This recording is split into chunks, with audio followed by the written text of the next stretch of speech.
మన ముఖ్య అతిథి చిరంజీవి గారిని అలాగే శ్రీమతి సురేఖ గారిని. ఈ పుస్తక ఆవిష్కరణ దంపతులు ఇద్దరూ కలిసి చేస్తారు. ఆవిష్కరణ తర్వాత పుస్తకాన్ని అందరికీ, వేదిక మీద ఉన్న వాళ్ళందరికీ కూడా అందజేస్తారు.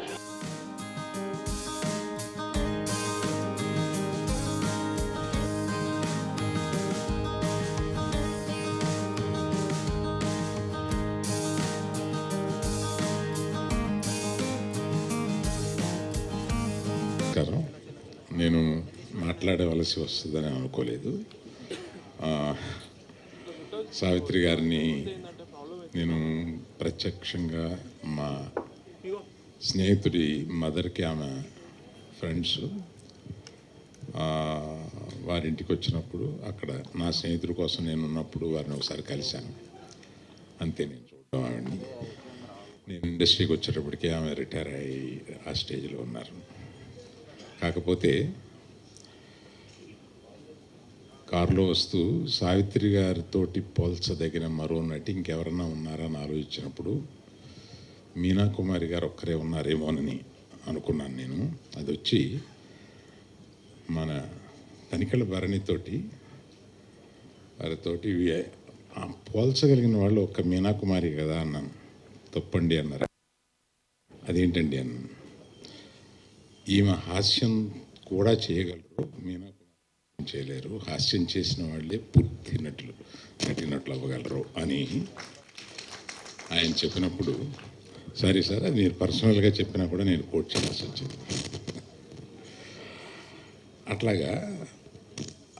అట్లా ఆలోచిస్తే అంటే ఒక 70 ఏళ్ళని చూస్తే ఒకే ఒక మనిషి అంతటి ఉన్నత స్థానానికి నటిగా వెళ్ళగలిగిన వారొక్కరే అనేది చాలా గొప్ప విషయం. వారికి ఇటువంటి పుస్తకాన్ని ఆవిష్కరించడం, దానికి చిరంజీవి గారు నడుం కట్టుకొని ఈ పనిని ప్రత్యేకంగా ఆయన మీద వేసుకుని ఇలా చేయడం అనేది అది క్యారెక్టర్. ఆయన ఎవరి దగ్గరికన్నా వస్తే అది డిజర్వింగ్ అని అనిపిస్తే ఎంత దూరం అన్నా వెళ్ళడం అనేది ఆయన క్యారెక్టర్. అది అందుకని వారు అడగగానే ఆయన తీసుకుని దాన్ని ఇది కార్యక్రమాన్ని చేసి ఆవిష్కరించేటట్టు చేశారు చిరంజీవి గారు.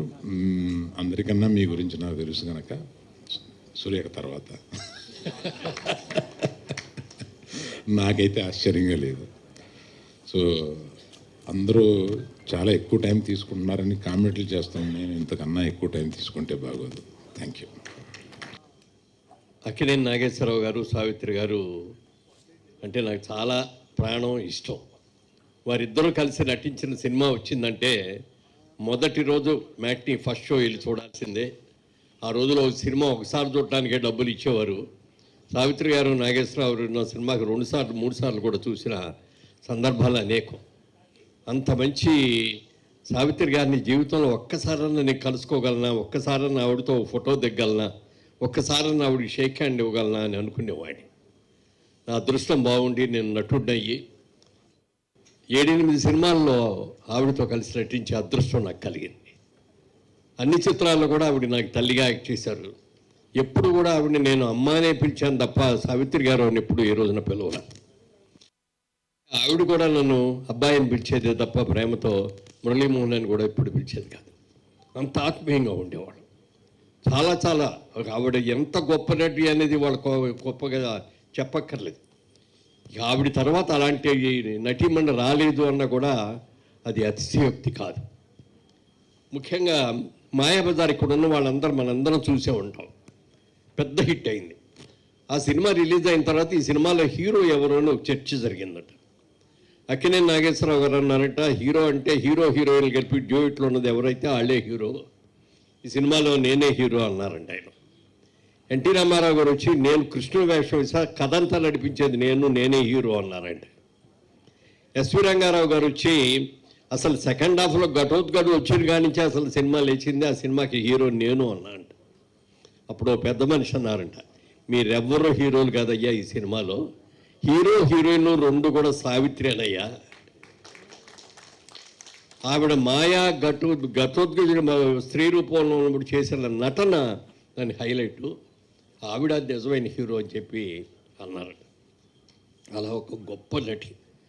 ఆవిడతో నాకున్న అనుబంధం నేను జీవితంలో మర్చిపోలేనిది. చాలా నేర్చుకున్నాను ఆవిడ దగ్గర కూడా. ఒకసారి చేసిన భాషల సినిమా మైసూర్లో షూటింగ్ జరుగుతుంటే ఆ షూటింగ్ చేసి నేను ఈవినింగ్ ఫ్లైట్కి వెళ్ళిపోవాలి.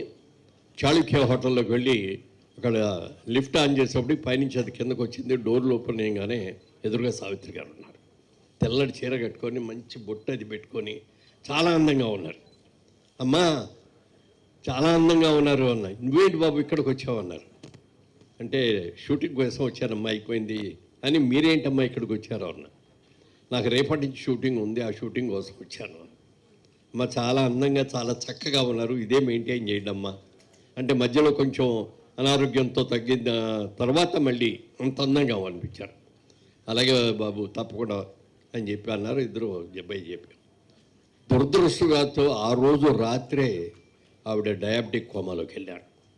అంటే ఆవిడ డయాబెటిక్ కోమాలోకి వెళ్ళబోయే టైంలో ఆఖరిగా ఆవిడని చూడగలిగింది నేను మాత్రమే. అలాంటి మహానటి చనిపోయింది అన్న తర్వాత కూడా మేము దుఃఖాన్ని తట్టుకోలేకపోయాం. ఇక్కడే హైదరాబాద్లోనే అన్నపూర్ణ స్టూడియోలో నాగేశ్వరరావు గారు, దాసర్ గారి డైరెక్షన్లో మేము అందరం కలిసి యాక్ట్ చేస్తున్న సినిమా. అప్పుడు వార్త తెలిసింది చనిపోయారు ఆవిడ అని. తట్టుకోలేకపోయాం ముగ్గురం కూడా. దాసర్ గారు అయితే ఎప్పుడు కూడా సావిత్రి గారిని అక్క అక్క అంటారు, ఆవిడ కూడా అబ్బాయి అబ్బాయినే పిలిచేది ఆవిడ.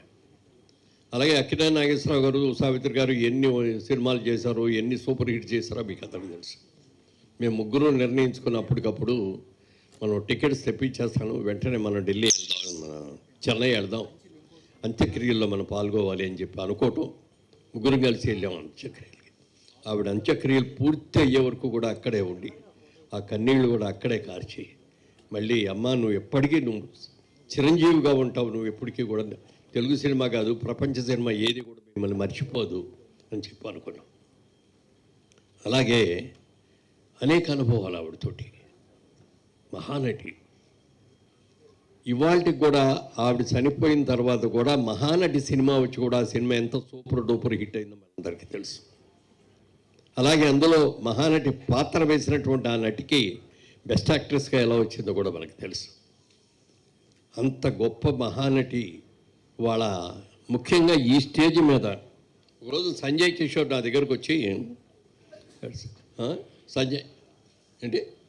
సంజయ్ కిషోర్ ఒకరోజు నా దగ్గరకు వచ్చి బుక్ ఒకటి రాసేవాడి సావిత్రి గారి మీద, దానికి ముందు మాట రాయాలండి అన్నాడు. అని ఈ కాపీ ఇచ్చారని తీసుకొచ్చి ఇవ్వగానే చూసి ఇక అసలు లోపల ఏముందని చూడలే, అసలు ఆ బొమ్మ ఇంకా చూస్తున్నా ఎంత లైవ్లీగా ఉన్నాయా, ఒక్కసారి నాకు ఒక్క ఫోటో తీవే, ఇట్లా గుండెలకి హత్తుకొని ఉంటాను నేను ఇట్లా అని అలా ఫోటో తీయించుకున్నా.